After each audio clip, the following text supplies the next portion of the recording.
book is like 900 pages. Yeah, that you didn't like it.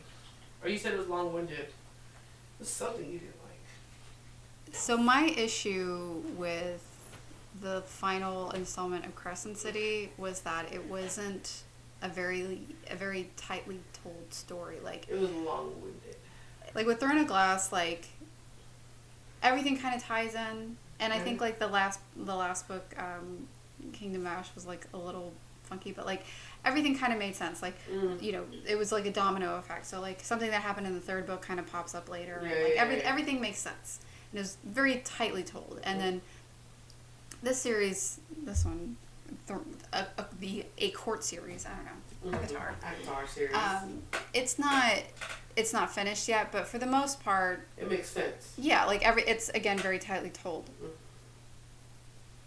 When I got to the end of the Crescent City series, and I don't know if there's going to be another book. I'm hoping so, because like there's a lot of loose storylines that are just out there that you don't get any type of resolution on, and then there's characters that come up in like the book that I'm like, what was the point of them? Yeah. Why are we here? Who are you? What like, why even introduce this character if they serve no purpose in the actual storytelling? I don't get it. It doesn't make any sense to me. So that was my problem. But do you think she rushed that one because she's trying to get to the next ACOTAR because you know they're all going to eventually meet up eventually? Or are the characters all good? Because she already said they're all like the same world. They're not in the same world. Not the same world, but they're going to intertwine at some point in time. I don't know. I feel like it was a combination of like taking so long between one book and the next to write it, and then like being a part of the community and like listening to everybody's conspiracy theories about everything, and like kind of hyping up the book in that way, and then it becomes like you hyped it up and you're just like, well, it's like kind of a letdown. It's like like there's so many storylines that you could do, and this would be so cool if you did this, and then you just don't do it, and then you're kind of disappointed in that way. But I don't know. I mean, she took long, but nobody is taking the longest George with his Game of Thrones books. Yeah. Is he ever going to finish that book? I don't think so. Not that I ever read it, because of that. I don't know. Like, here's the thing, like...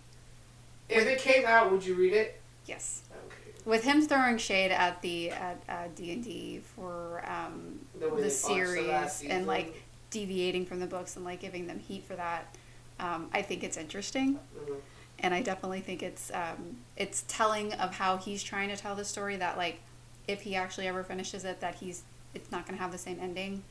But I thought whoever ended up on the throne was going to be the same regardless. That's my question. I'm wondering if from the outcry, and God, they did it so terribly in the series, like Tyrion having a speech and then everybody being like, yeah, no, that sounds good. We'll make this guy the king. Yeah. Like after everything. But my thing is, I don't think any of them should. I didn't like any of them as king. Like I don't know who I would have wanted. I didn't want Bran, but there was something else I really wanted either. Daenerys. That would have been nice. Yeah. Oh, you know what I still think about daily? What? Manacles. Oh, dude. Like I want to buy it. Roman. I know Empire. We're not supposed to buy it. No. But I want to buy it before her new one comes out. Like, we need to find somebody who knows how to book bind. Like, I went down a rabbit hole trying to figure out if I could figure it out. No. You can't figure out how to book bind. I mean, I could, but it's not going to come out cute. Manacle is a Roman Empire book. I told you. Like, I didn't...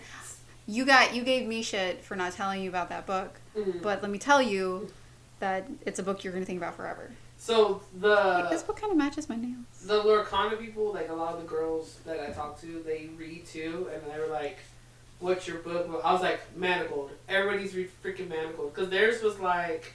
One of them was like, oh, Harry Potter. And I'm just like, no. That's not a Roman Empire book. That's a nostalgia book. Yeah, like, that's a nostalgia book. Your Roman Empire book is the book that you think about daily. Manacled. Like, that is a book I think about, like, oh my god. Like, it just, my brain, like, I want to reread it, but I'm no, like, it changes your brain chemistry. Yeah, like, you can't stop. It doesn't make sense, but it's like, it does, and it just hurts, and it's happy, but it hurts. Oh, I'm just like... It's a Roman Empire book. I was like, that's your... And they're like, what is it about? I was like, just, okay, Harry lost the war, and then it just... Handmaid's Tale after that. And I was like, yeah, poor Hermione. And they're like, but what does Draco do? I was like, what does Draco not do? They're like, what do you mean? I was like, you have to read it. You Me too. And you can't. And they're like, "Where do we buy it?" I was like, "That's just it. You can't. You can't buy it." Oh no, I don't even think they can download it anymore. No. No, because it's being like traditionally published, so you can't even download it. Well, like she's changing all the names and all that because you can't use the Harry Potter. Yeah, no, because it's. But I'm just like, I'm still gonna read it, see how that works out. But like, people are selling it on Etsy still, like for like $150, you can buy the book, like the whole thing. Yeah, that's a bookbinder. And I'm just like, a bookbinder. I told Tim, I was like, so Merry Christmas for me and Sarah, and I'm like 2. Oh no, and they're expensive. It's $150. They're expensive, yeah. So for a bound manacled on, like basic bitch one, not even one with fancy pictures and all that in there. It's $150. And I was like, I might have to do it. I might have to, bro. You just don't know. I'm sorry. Like I even reached out to Gladys, like our librarian. I was like, "Ma'am, do you know how to bookbind? I know you know how to fix books, but can you bookbind?" She's like, I need somebody to know. Because I was like, I need glue, I need paper, I need to know how to to weave it. You gotta print it a certain way. It's gonna be okay. No, I need it. It's gonna be okay. I need a hard copy of it. Why? Just so you can put it on your shelf as a trophy? Yeah. It's a trophy. This is our trophy wall. This is a trophy wall. My trophy wall's gonna be out because I don't have room for it. But Tim said when we finally buy a house, I get a room with books. I wouldn't buy one right now. Those interest rates are stupid. That's why we have it. We have not bought a house. Like, who? Not me. Not you. No. Hey, Millie. Okay, which? Rune. Rowan. And you have Resand. What is with this woman and ours? Which one do you like more? Okay, in order of favorite to least favorite, I'm going to go Rune, Resand, Rowan. Yeah, but because I'm Team Sam. You already know I'm Team Sam from Throw the Glass. I was like, he was in one. Sam. He was in like 30 pages. You like Dorian more, don't you? God, I fucking love Dorian. But Manon is the best. Manon, yes. You know what's interesting is I saw this thing that said something like, I guess as a writer, like the story will take you places, kind of thing. And you just kind of got to follow where that story leads you. So it's like, even though it might be plotted one way, it ends up being written another. But I read that Dorian was actually supposed to be Aylin's mate at one point, but she changed it to Rowan because like Rowan was just supposed to be like her. Bounce her. Alrighty, we did it. We got through a Court of Mist and Fury. Got 3 more to do, but we'll get there. Anyways.